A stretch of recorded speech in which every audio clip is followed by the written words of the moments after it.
Hello, it's me, Jen. Welcome to my podcast. You know what it is, you know what it's called, you know who I am. It's Lobotomy World. I hope you're alright. I feel like I always say that, but it's true. I do hope that you're okay. A bit different today. Little bit different. I'm in a different area of my room. I'm over here because I'm doing a little bit more of an impromptu sort of lo-fi episode right now because, well, I'm not here now. I mean, I'm here now where I am right now. I'm here, but like, you know, this is when you're watching this now. It'll probably be the weekend, won't it? Probably be Saturday or Sunday. Usually Sunday. And I usually record this on a Friday, edit it on a Saturday. I just don't have time this week. So this is actually a Tuesday. It's a Tuesday today that I'm recording this. And if I don't do it today, then you won't get a podcast this week for this weekend. And I didn't want to do that. I've had a really great streak, haven't I? I've done 16 in a row. You can't stop at 16. If you stop at 16, it's bad luck and everybody unfollows you and you have 0 subscribers. And I know that to be true because I've looked that up in the official YouTube algorithm guide. So I thought, I'll do it early. I'll not poop one of these out. I would never use sort of derogatory language like that, unappreciative language. I'm not just pooping out a podcast. But usually I do like to have a week to sort of take on topics and think about what I'm going to say.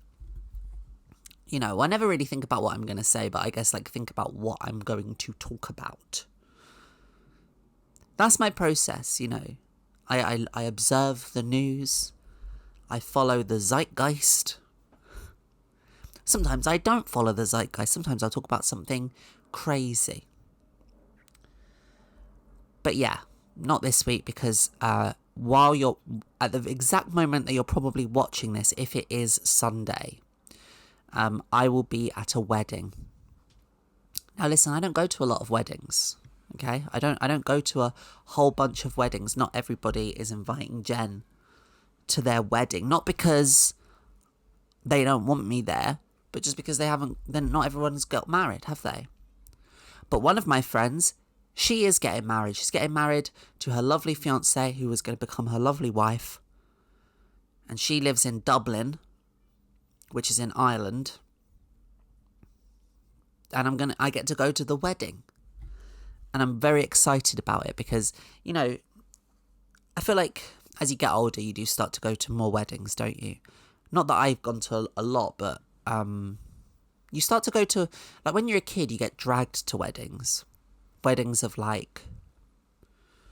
old relatives who you don't even know or whatever, And you're just a kid, aren't you? Just all you care about is the buffet, the dance floor, maybe. I remember at one wedding one time as a kid, I remember hating the dinner. It was salmon or something, and I've never liked salmon. And I was just this is disgusting. I'm annoyed. I'm angry. But on the table, they had these little parcels that were filled with sugared almonds. Have you ever had a sugared almond? Hey, if you've got a nut allergy, stop listening. But before almonds were made popular with almond milk, they were known for being sugared little egg-like things. And they're delicious. I mean, I'm not usually big on nuts. I like a peanut. I love peanut butter. I love nut if it's ground up into a paste. Then I can eat nuts. I love pistachio. I love pesto. I love pine nuts. See, there's a theme here. If you crush it up, I love it. But I also like it in the shape of a sugared egg. And that made the wedding bearable. But you go to a lot of these weddings, don't you, when you're younger, that are kind of, you know, they suck. It's not your generation. It's like all the hits are, I mean, I like old music, but some of those dance floor hits, like, I don't really, we're putting on Living Next Door to Alice. We're putting on Agadoo. We're putting on Brown Girl in the Ring. We're putting on the chicken, what's it called? The is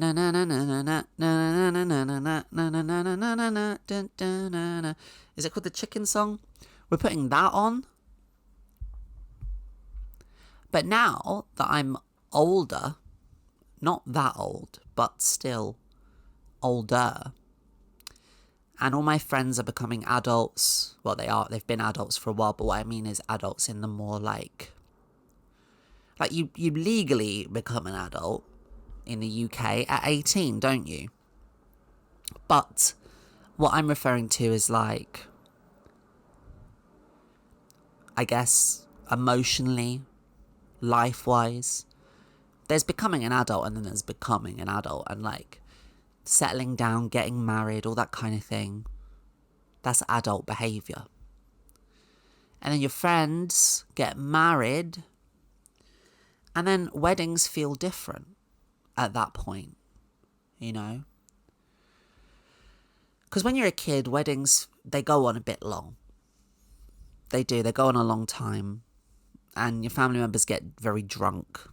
And sometimes it can get awkward, and it's not always the best environment. And you're just like, I want to just go home. You know, can we get a cab and go home?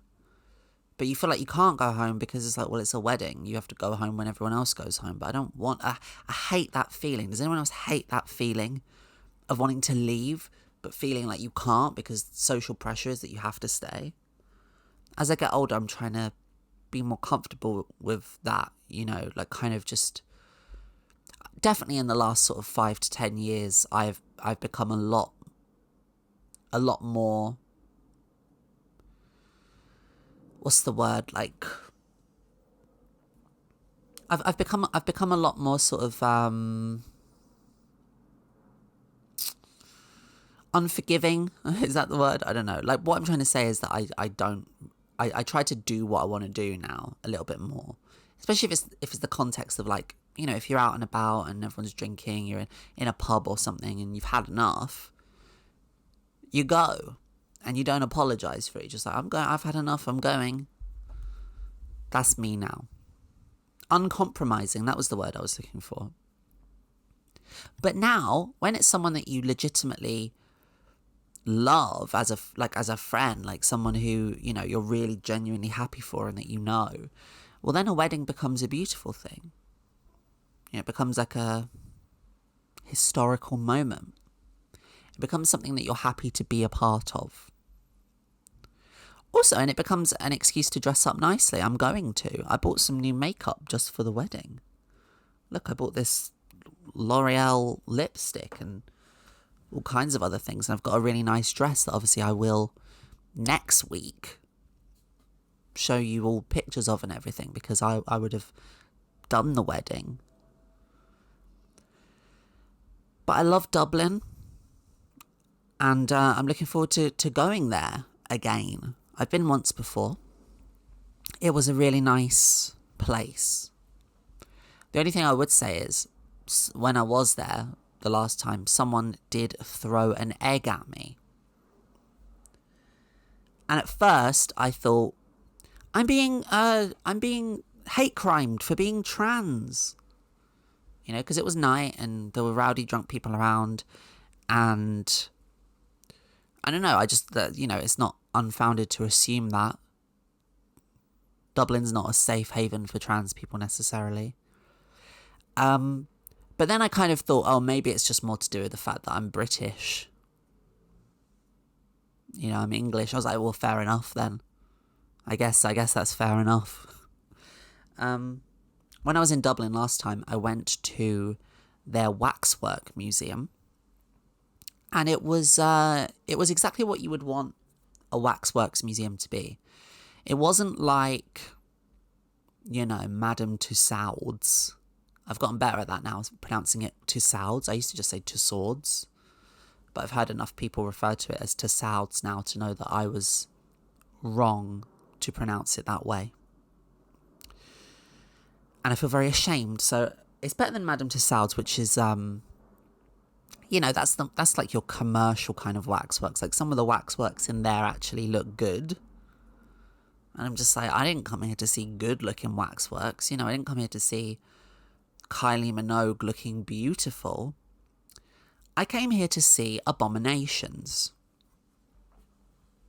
And I'll tell you, the Dublin Wax Museum, shout out, they have in storage a fair amount of abominations.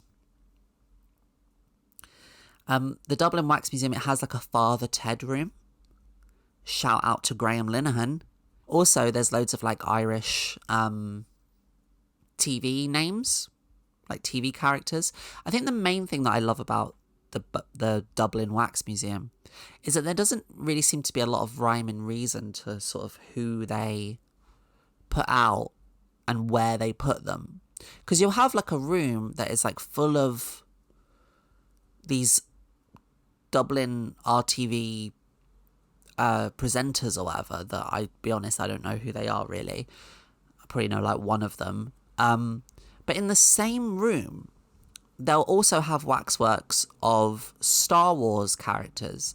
And not just Star Wars characters, but like Phantom Menace era Star Wars characters. So that was fun. One of the most incongruent things that I witnessed at the Dublin Wax Museum, and this really was my favourite. This was such a mind flip. There's a room in the Dublin Wax Museum that is 99% dedicated to famous Irish writers. Okay? Like respected literary greats or whatever. And you know who you've got in there. You've got Samuel Beckett, right? You got Seamus Heaney, probably. I think he's Irish. Sounds it. Shout out Seamus Heaney. Digging. Who remembers that poem? You've got James Joyce. You've got the chaps, basically. But in this same area that is very clearly marked out to be that, you got Donald Trump. That they had Donald Trump, and that's where they put him. Between James Joyce and flipping Seamus Heaney. I was like, what? This is weird. But you know what? Maybe he's maybe Trump is a famous Irish writer and I just didn't know about it. I'll tell you another thing, though, that is good about the Dublin Wax Museum. I mean, it is crap. Like this is the thing, it's crap. But in a campy kind of kitsch, best kind of way. Like it's as crap as you want it to be. It's not crap in a bad way. It's not crap like how, it's not crap like how 50 Shades of Grey is crap. It's crap like how The Room is crap, right? But one thing about it that isn't crap is it has a chamber of horrors. If you don't know, it's kind of like a tradition that like wax museums, they have an underground section usually that is dedicated to horrible stuff. It's kind of like, well, you've seen the best. You've seen these memorials to the people that we're proud of, these effigies, these idols. Well, guess what?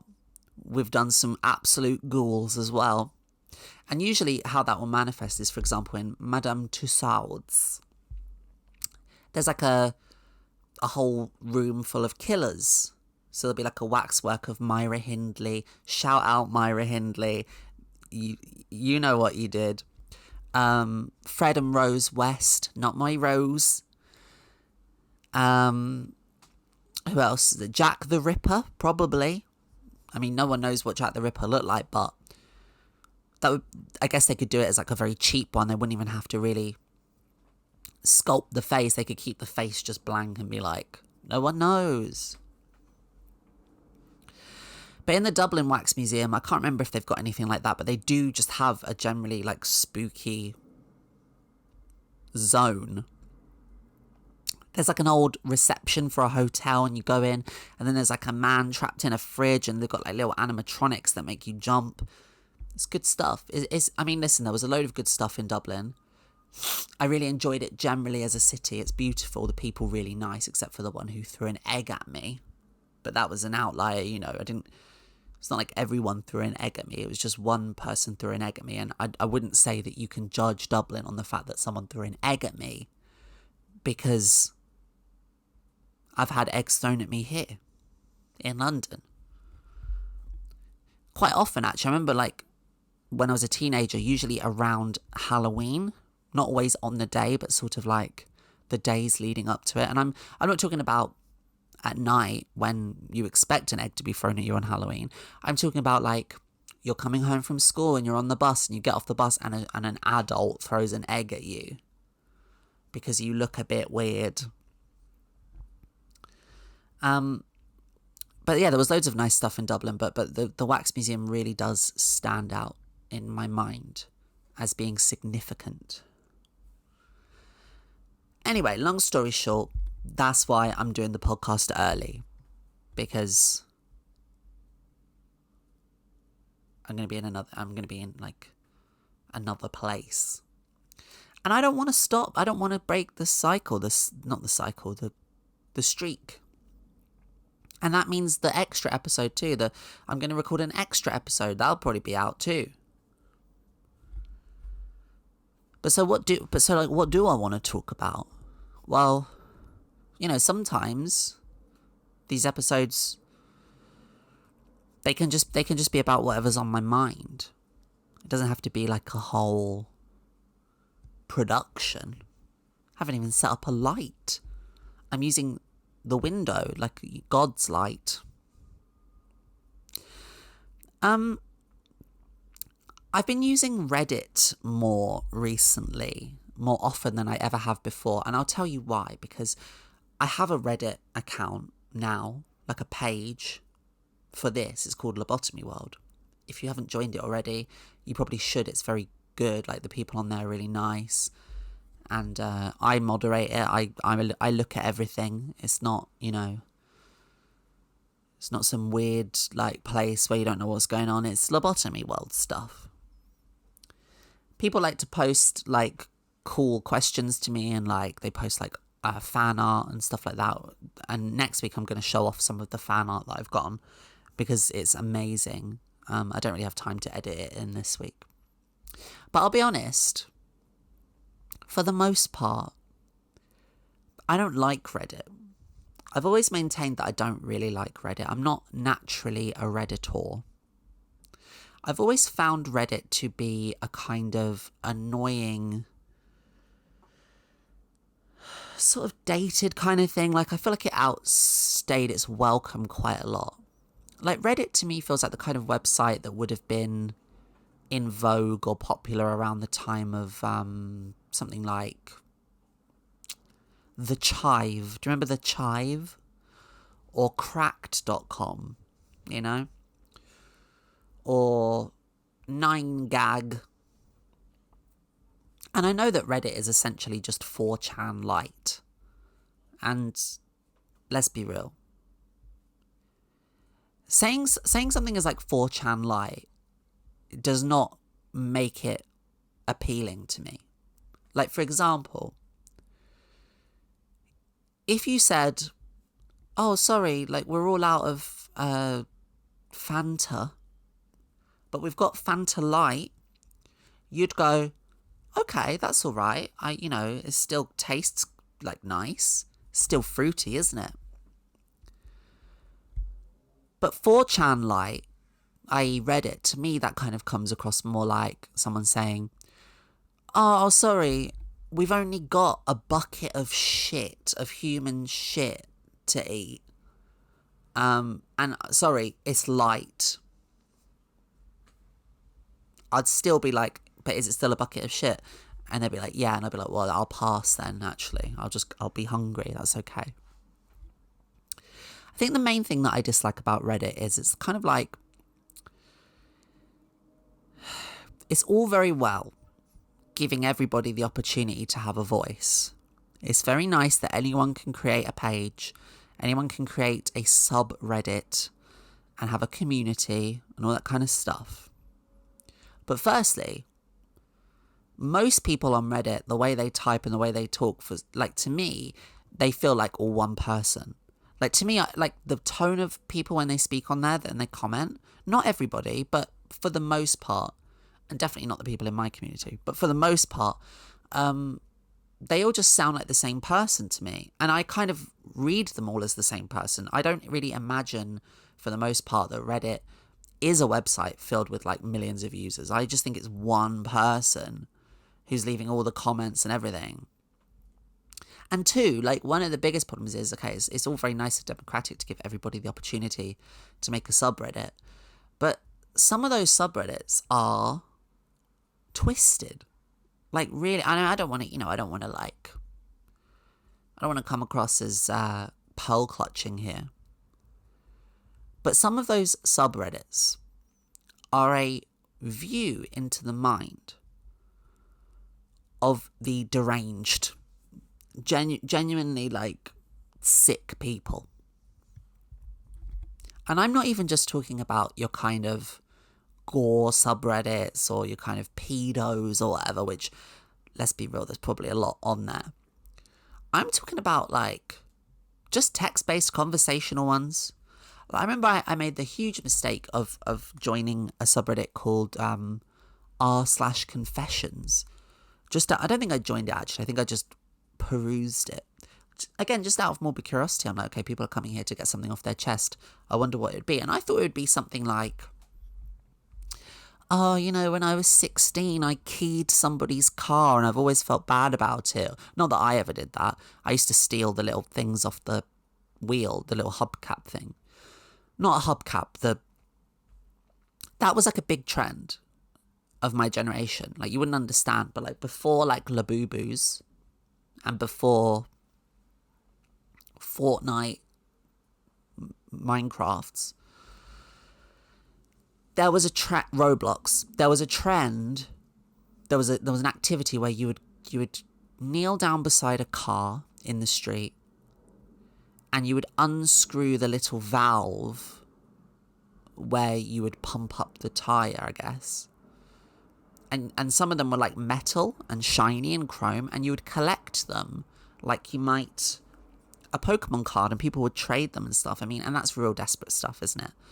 That's really desperate. That's like, a lot of people at the moment are going, oh, mobile phones are so bad. Mobile phones are causing kids to kill each other. Mobile phones is adolescence, whatever. You know what I'm thinking? I'm thinking, thank God. Thank God. Thank God teenagers these days have some distractions. Imagine if they had to put up with that. Collecting little wheel caps. That makes you want to kill. Not your phone. Although maybe also your phone, if you've got Reddit on it. But these r/confessions, these people are freaks. They're sick. I want nothing to do with them. Because they're going on there and they're like, oh yeah, like I ran over a baby with a truck and it popped. And I just sped away. I've never told anyone about it. Hey, throwaway account here.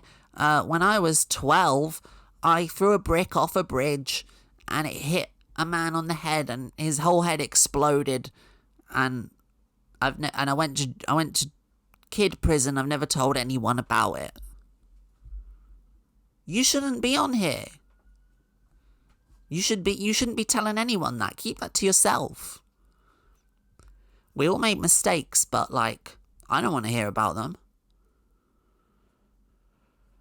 So that's kind of how I feel about Reddit, I guess, generally, just as a sort of an introduction to this topic.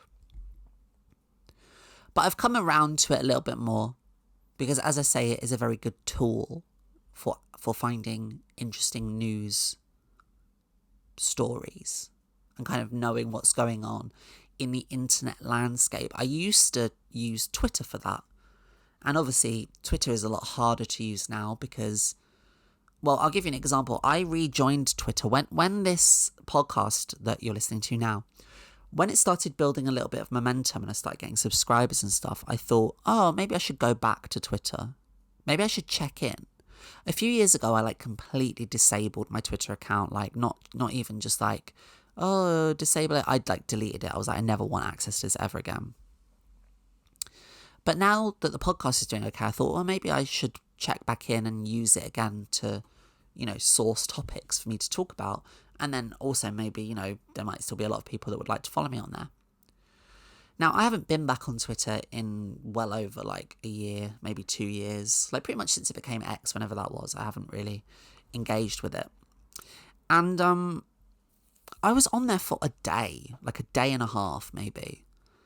And I saw so much racist, homophobic, transphobic crap just like literally like delivered to me just on a plate. Just this is what you need to see. Violence. It's just, I don't want to sound old or whatever. I went to school when the internet was big. I've seen shock videos. I've had things sent to me. I've been sat around a computer screen and like been shown someone's head flying off, I'm familiar with it. But here's the thing. I didn't enjoy it, really. And over time, those things, you don't think they are, but they do stay with you.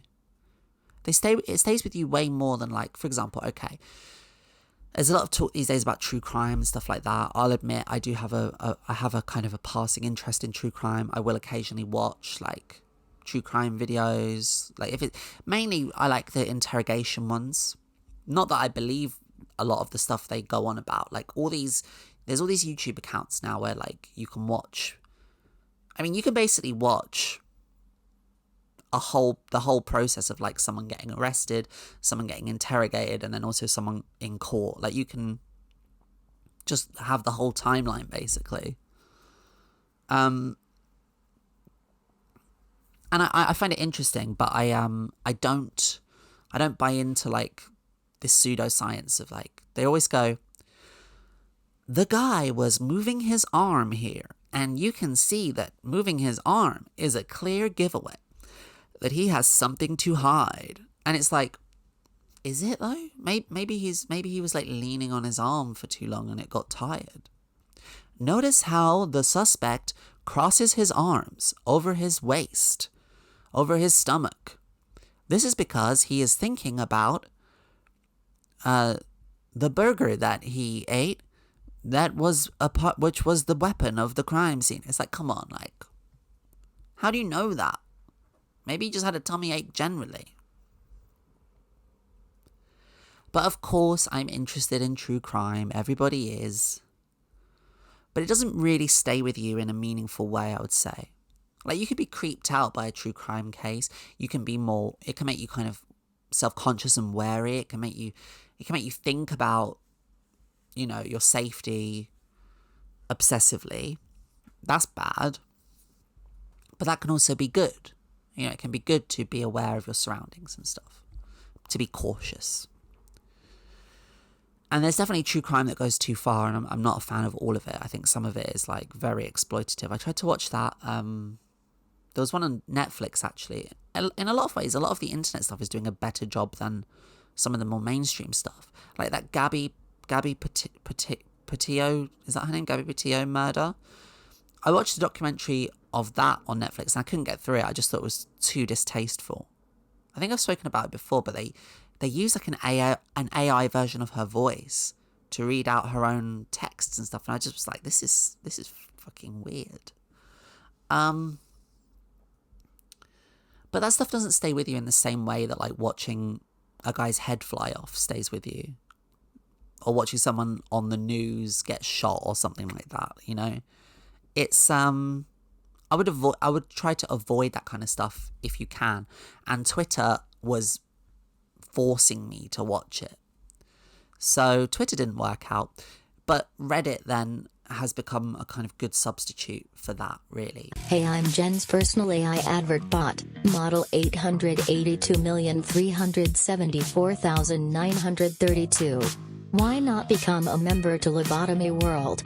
You get access to exclusive members-only videos, and it helps support Jen to do her podcast. Or you can become a Patreon at patreon.com/lobotomyworld.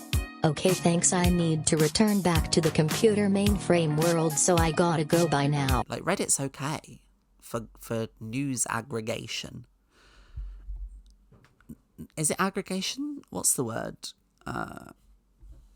Collecting, you know, it's good. It works. I use it. It's one of my many resources. And one of those resources that I use is r/trans, naturally, because obviously I talk about trans issues on this podcast. I'd be silly not to. I am trans. And look, r/trans, I don't really like engage in it much. I don't post in there or anything. And I understand that forums like this, because essentially that is what they are, they're forums, are useful and good for people who are questioning their sexuality, questioning their gender, trying to come to terms with themselves and find a support network. And I'm in no way dissing that. In fact, when I was a kid, a teenager, early teens, I used similar things. I used a lot of chat rooms. Like, there was one called Cool Spot that I used to frequent quite a lot. And now it's probably, I don't know how much you know about chat rooms. Chat rooms are not really a thing anymore. But what it was it looked a little bit like your kind of WhatsApp, I guess. Imagine like WhatsApp. So there's like a little bar that you can type into your messages. Imagine you have a WhatsApp group, okay? And you know, sometimes when you have a WhatsApp group and there's like 7 or 8 people in that WhatsApp group. I mean, I don't, because I don't join. I leave WhatsApp groups when I get joined to them. But you know that like sometimes it can get a bit overwhelming with everybody posting all the time. Well, what a chat room was back then, it was in browser, and it was that, but there's 500 people in it, all posting messages, and then like the messages come up as like a wall of text. And if you miss a message, good luck finding it. You know, because it's moving quick and it's gone. You have to really have good attention span in a chat room. I guess what they were most like was like the sort of YouTube chat bar, you know, or Twitch or whatever. It's kind of like that. Anyway, I used to use those, and one of the reasons why they were so important is because they're just a great place to go when you're questioning and experiment with kind of like coming out, essentially. You know, I would come out there. I would say like, hey, I'm, you know, whatever the chosen name was that I was using at the time, or like, hey, I'm trans, is everybody cool with that? And it was a different time, you know, when people were less aware of it, and after you'd explained it, they'd go, yeah, we're cool with it, you're accepted. Not like now. If you probably went in there now, you go, hey, I'm trans, and you go, shut up, get out. But so it's nice that like Reddit can facilitate that sort of thing. But there is another side to it, right, which is that also, when I was a teenager, I accessed some forums that were like not helpful.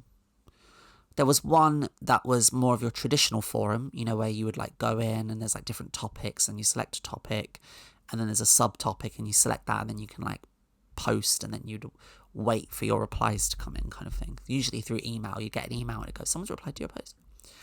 Now, I remember this was like a separate website, and you'd go on there, and it was mainly trans women in there. There was the occasional trans man, but it was mainly trans women, and it was mainly older trans women, I think. That's the vibe that I got. Just giving awful advice, like terrible stuff. Now, firstly, it was, again, a useful space because it allowed me to meet and create kind of friendships, I guess, that I've now completely forgotten. Like, not, when I say forgotten, I mean like it's gone. I have a vague recollection of some of these like online friendships. That's one of the craziest things about growing up at that time, being a kid at that time. So I distinctly remember having, you know, like a partner, not a partner, but like for, you know, I never considered it a real boyfriend/girlfriend at the time, because there was more than one. You know, I was kind of I'm bisexual, and I was kind of like, you know, experimenting, I guess, online. And I remember like getting into like little relationships like that, where we would like add each other on MSN, keep up the chat and everything. And I'd be like, oh, you know, I'll be online at 7 p.m. Come and hang out with me for a couple of hours, and we'd talk and have these really deep conversations. And then like years later, I couldn't even tell you their username, you know? It felt so important at the time, but now I don't remember any of it. Probably for the best. It probably wasn't even anyone my age. That's the big twist. It probably was like a 60-year-old man, wasn't it? I think a lot of us, we have these like, if we're lucky enough to remember these like fond memories of these friends or whatever that we had online, and we didn't even realize that like it was probably just an old nonce. Probably just a massive mega super pedo, and we were being groomed and we didn't even know it. Ignorance is bliss. But anyway, this transgender forum that was probably called something like transsexualbutterflyfreedom.org or something. You know, if there's one thing that old school trans women love, it's a butterfly metaphor. I'm a butterfly. We love that. Not that I am that. I'm not old. I'm young. I'm a little baby. But there were a lot of like really lovely, well-intentioned, well-meaning people on there who gave genuinely good advice, like, you know, how to refer yourself, for example, to the gender clinic, or like how to access hormones if you needed to, you know, all that kind of stuff. You know, people were given like makeup tips, all that kind of thing. You know, coming out advice, just general support. But then there were like rooms where it was like, I remember reading about this on a forum. There was a forum post that was giving trans women advice. This is crazy, on how to perform a castration on themselves. Like, not like a gender reassignment surgery, but how to this is, I won't go into too much detail into it, but I remember it was like, it involved elastic bands and time, and you can use your imagination, but it was dark. It was a dark thing to read, and don't get me wrong, at the time a lot of people were like, don't do this isn't safe, but it was real, like it was serious. So what I'm saying is there's pluses and minuses to the internet. Anyway, the reason I went off on a tangent there, but the reason why I talk about this in general is because I was, you know, looking at the r/trans the other day, which is always, you know, for the most part, for as long as I've seen it anyway, has always just been very kind of, I don't know, like middle of the road, like kind of just quite sweet.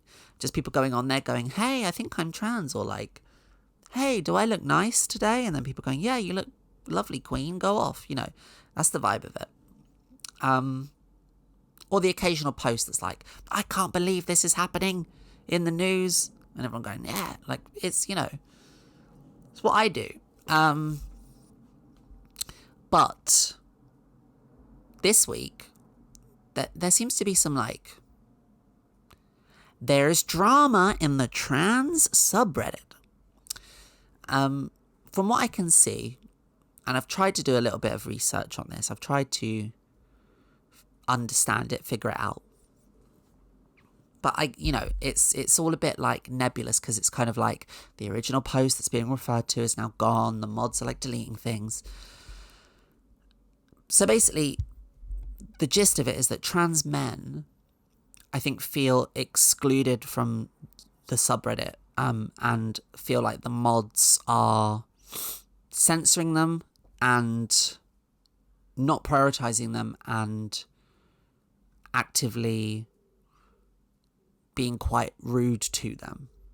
If I've got that right. Let me know if I haven't got that right, because I haven't seen any of the original bits. I've kind of just seen like their response and, all this kind of stuff. So now there's like this dialogue happening about the mods there, who are the people who, moderate the site, and about how they're taking things down and the apology's not good enough and all that kind of stuff. And again, like I'm talking about this, but like from a completely uninformed point of view. The reason that I bring it up though is just because I just think it's interesting, because it certainly is true that in these spaces, trans men are underrepresented. And as I've spoken about before, when it comes to this podcast as well, I don't talk about trans men's issues a lot. I talk about vague trans issues, like trans issues that can, are about everybody. But then also, because I am a trans woman, I also talk about that a lot, and I think that's fine. I don't think it's my job to speak on behalf of trans men. That is not my experience. It would be stupid to. But there is this kind of strange thing. And again, like, I'd really be curious I'm really curious about the comments of this one, because I know there are plenty of trans men that follow the account, follow Lobotomy World. And, I want to know what you think about this. If you're on that subreddit, like, tell me, like, what is going on exactly. From what I could get, like, someone's post was being removed, and then there was a bit of name calling, and I think this might be tied into something about like trans men's issues not being respected or spoken about properly on there. And obviously, like, all that is like terrible, because r/trans should be a resource, like I was talking about, for everybody. We're too far into this now to like be getting into like this sort of infighting. Do you know what I mean? Like, the last thing that I want to see, and I know this makes me sound a little bit like a mum who's like looking over her kids, being like, listen, I don't want to see you fighting, or none of you are going to get any dinner. But as an older, I can say that I'm 35, okay? Someone called me a trans elder once, and at first I like wanted to strangle them, because that is like, no, I'm not. I'm sexy. I'm a doll. But no, I am. I am, because I've been out and stuff for a significant amount of time, and I've been around the block a couple of times. Do you know what I mean? Like, I've got my bloody head screwed on straight. I'm resilient. So I am a trans elder. As sickening as it is to say. But I do get the impression, and I know it's not all of them, but I do get the impression that a lot of people generally on Reddit are on the younger side. I know it's not true. I know there are like older people on there. But the internet is full of kids, and it's tough to see, because I don't like seeing the way that people get radicalized in kind of like weird ways. Like, we're living in a time now where it's not enough to just say, oh, trans people need to support each other. It's all very, even just on Reddit, it's very like fragmented, isn't it? It's like you can go on the trans subreddit and be like, oh, this is kind of nice. But you can also go on like a freaky trans subreddit that's about like true, like they call it like true scum, don't they? Like trans medicalism. Like you're not really trans if you don't fit this ABC, DSM-4, whatever. Or like if you haven't had this surgery, you're not welcome. And then there's like another one that's like, oh, trans honesty, trans confessions. And that one's like trans people, you know, sharing their dark thoughts about being trans, which is like, look good. It's good to be introspective and it's good to be honest about where you are. But a lot of these things, they like really do just like teeter on unhelpful self-hatred. And I guess the thing that I worry about is we don't want to create any kind of environment where trans people, whether they be trans women or trans men, feel unwelcome and then are resentful, you know? Because the thing is that like trans men are underrepresented generally, you know? And there's a lot of different reasons for that. A lot of different reasons. One of the more obvious reasons is that for the most part, you know, trans men do tend to kind of blend into society physically a lot better. You know, it's one of those kind of unfortunate truths that trans women have to deal with, you know, early on in their transition. You know, it's like, and it's not the same. Again, I'm speaking in generalizations here, so there's always going to be exceptions to the rule.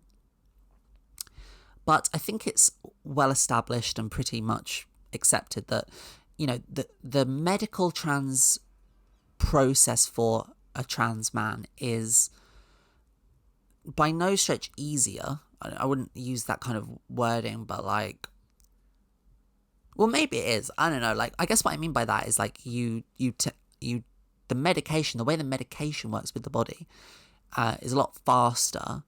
And I suppose the process of going from a more feminine appearance to a more masculine appearance is slightly less scrutinized, I suppose, isn't it? You know, there's an expectation with trans women to be pretty as well as passable.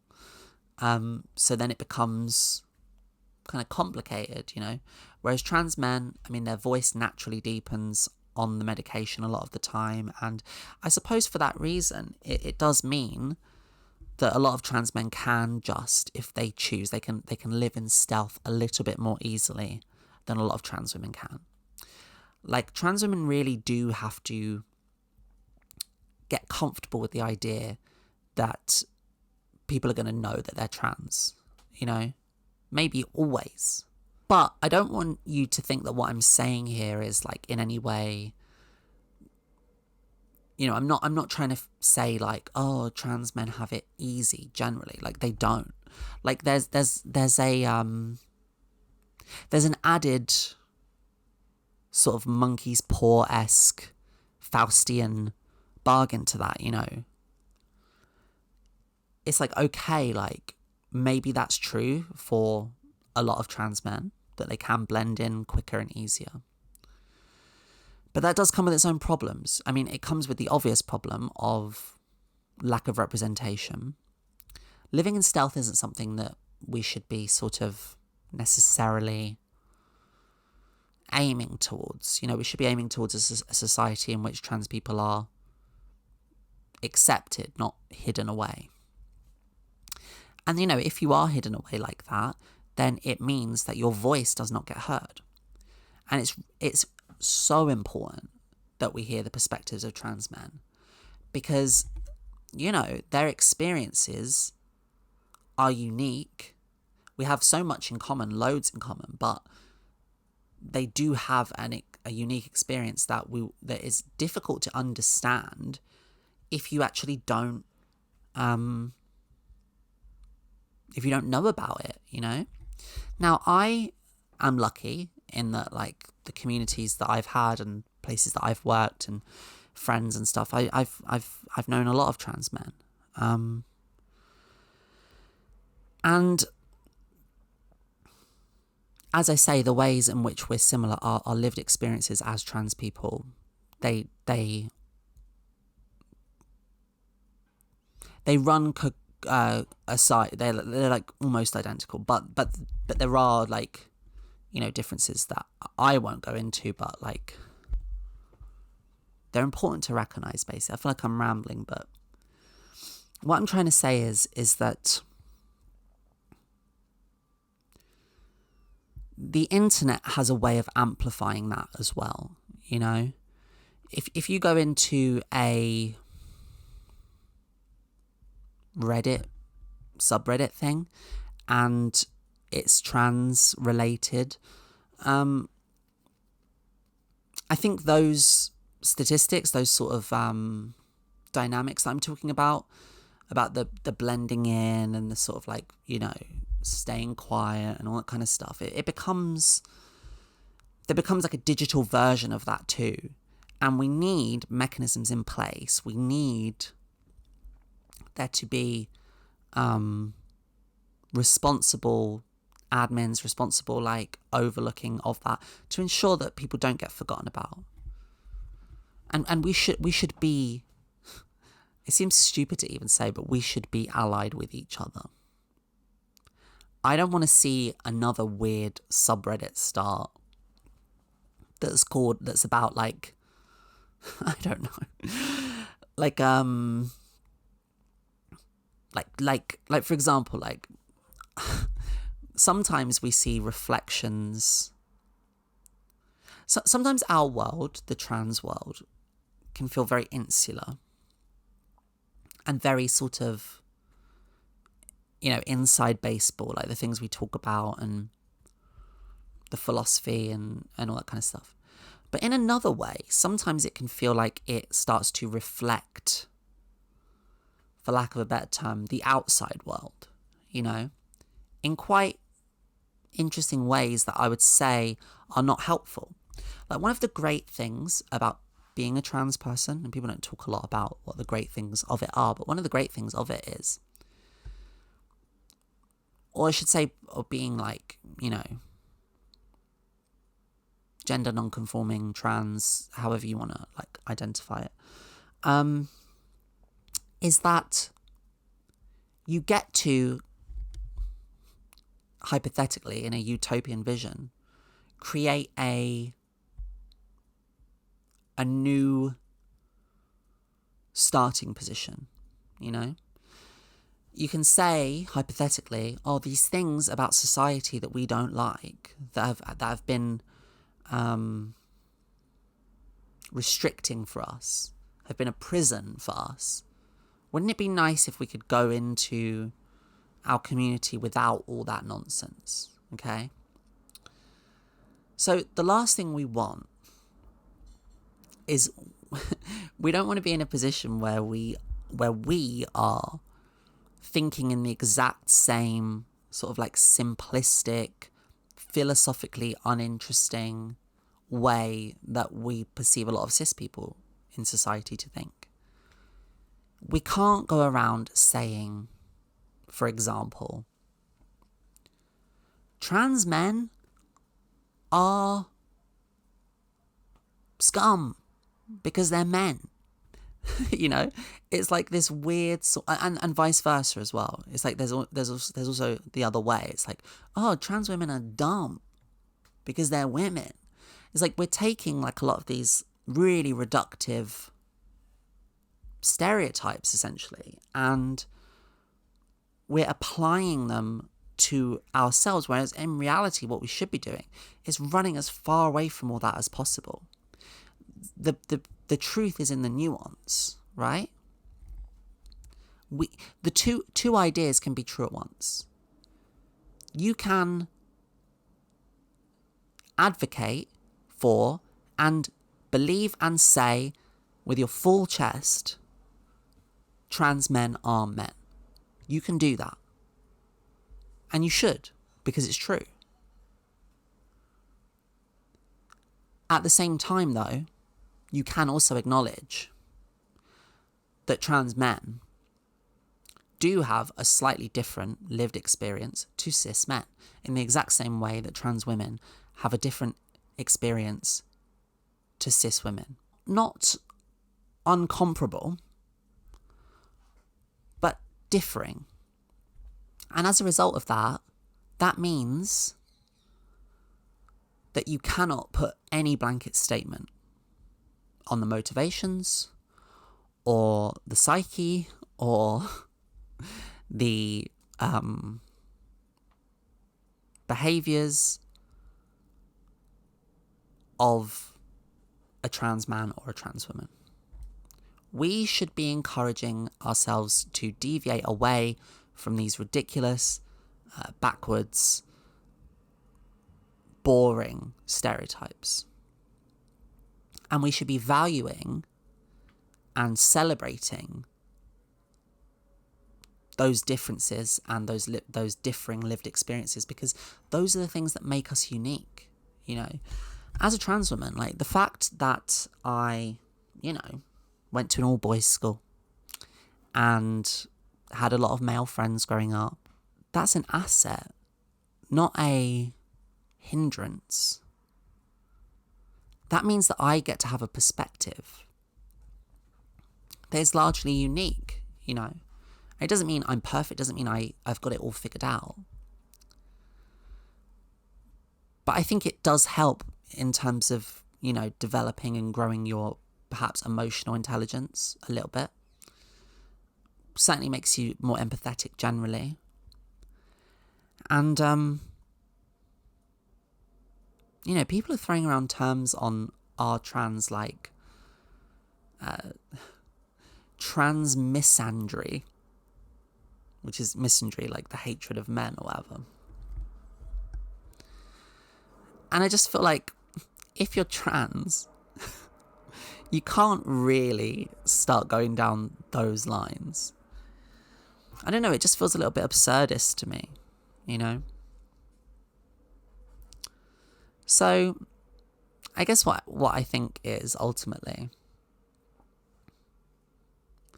is that we need, I don't know, what can you do? What can you bloody do? That's this episode. I don't know. Look, it's all of our jobs to make sure that the spaces are there. We certainly don't want to be censoring or shutting down anybody. Your experience helps me understand my experience.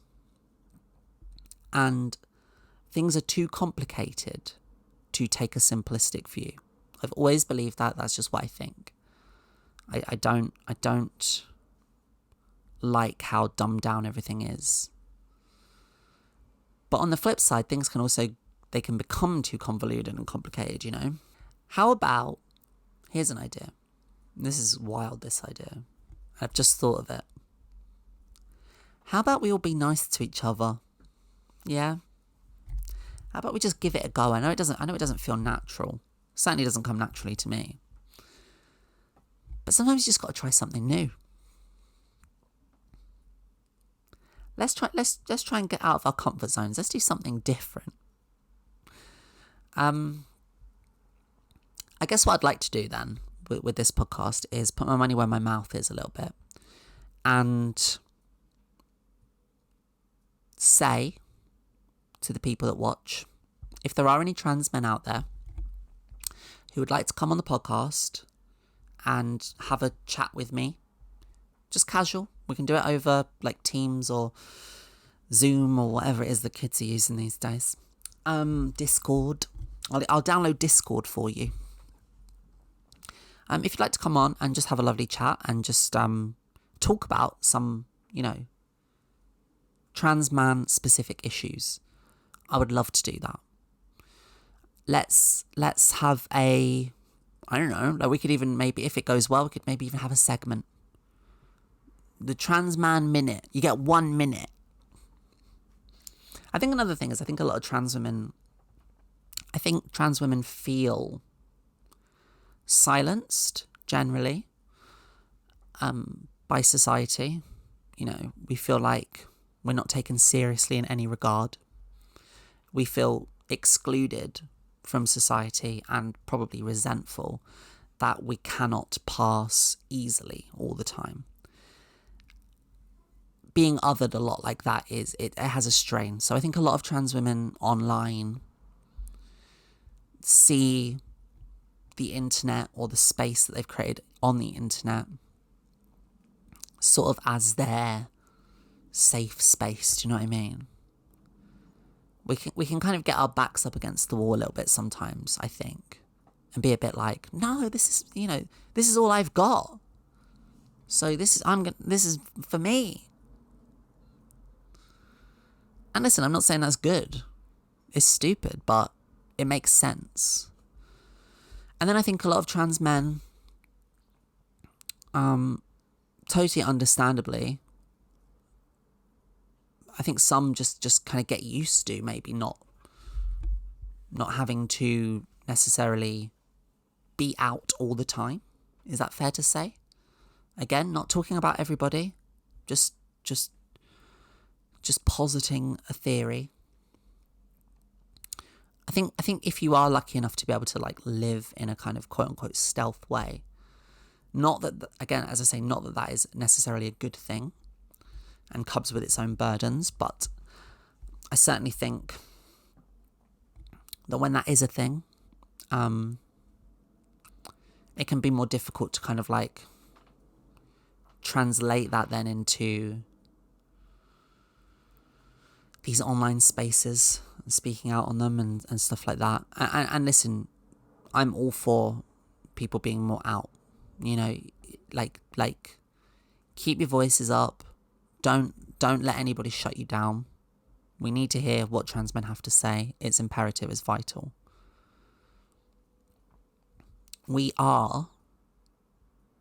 This includes non-binary people, obviously.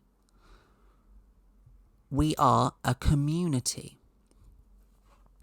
Not to get serious again, but just while we're here, I just want to say,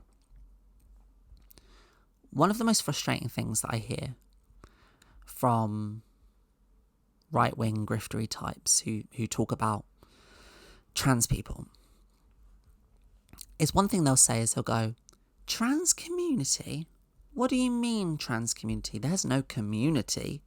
Where's the community? You know? You're not a community because we don't have, like, I suppose, the physical representation all the time as a community. We don't have like a community centre, or we don't necessarily always meet up in the library or whatever. We don't have our own, you know, restaurant, the big trans restaurant or whatever that people go to. We don't as a community necessarily have that to offer society. We have a lot to offer society, obviously, but what I mean is we don't, you know. I think a lot of people, when they think about community, they just think about, like, especially like racist people, they just think about like, oh, what can I get out of that community? In terms of like, you know, oh, I like the food of this community, or, you know, I like the music of that community. And it's like, well, what about the people? How do you feel about them? You know, you should like them too. And I think because we don't really like have that, except for obviously electronic dance music and some fashion stuff. But we get accused of not having a community, basically, which is absurd. I just think our community is primarily online a lot of the time. And we can't lose that, is what I'm trying to say. Do you know what I mean? Like, it would be silly to fight ourselves. We're not doing ourselves any favours. We should always be trying to find more understanding and more ways in which we are alike than different, while still acknowledging the differences that we have. Because they might be enlightening, beneficial. They might foster more ideas. It's called intersectionality, okay? Heard of it? It's a good thing. It's a good idea. It's interesting. Anyway, trans men, I love you. You're brilliant. Keep doing what you do. Trans women, I love you too. Non-binary people, yeah, you're in there as well. Trust me. But if you are a trans man who wants to talk to me on the podcast, just send me a message. Just send me a DM on Instagram at I'm Jen Ives, or send me a leave a comment on here, or do a post, I guess, you know, on the YouTube posts thing. Anyway, that's all I wanted to talk about. That's it. That's this week's episode. It's done. Please consider becoming a member. You get access to a whole new episode every week, an extra episode. It's called Lobotomy World Extra. They're good. You're really missing out. They're actually quite a lot like this. It's just like kind of just chatting. What else can you do? You can follow me on Instagram. We did that. You can become a Patreon. Patreon.com/lobotomyworld. You get pretty much the same things as you get for becoming a member. You get access to the bonus episodes and other bonus videos and stuff. But not everybody wants to be a YouTube member, you know. Sometimes people want to be a patron. Or the best way you can support me also is just to like the video, subscribe, ring the bell, share it with your friends, family, acquaintances and colleagues. And not to be too corny, but let's just look after each other, alright? We know who the real enemy is, and it ain't each other. It's Lawrence Fox. Alright, bye everybody. Thank you.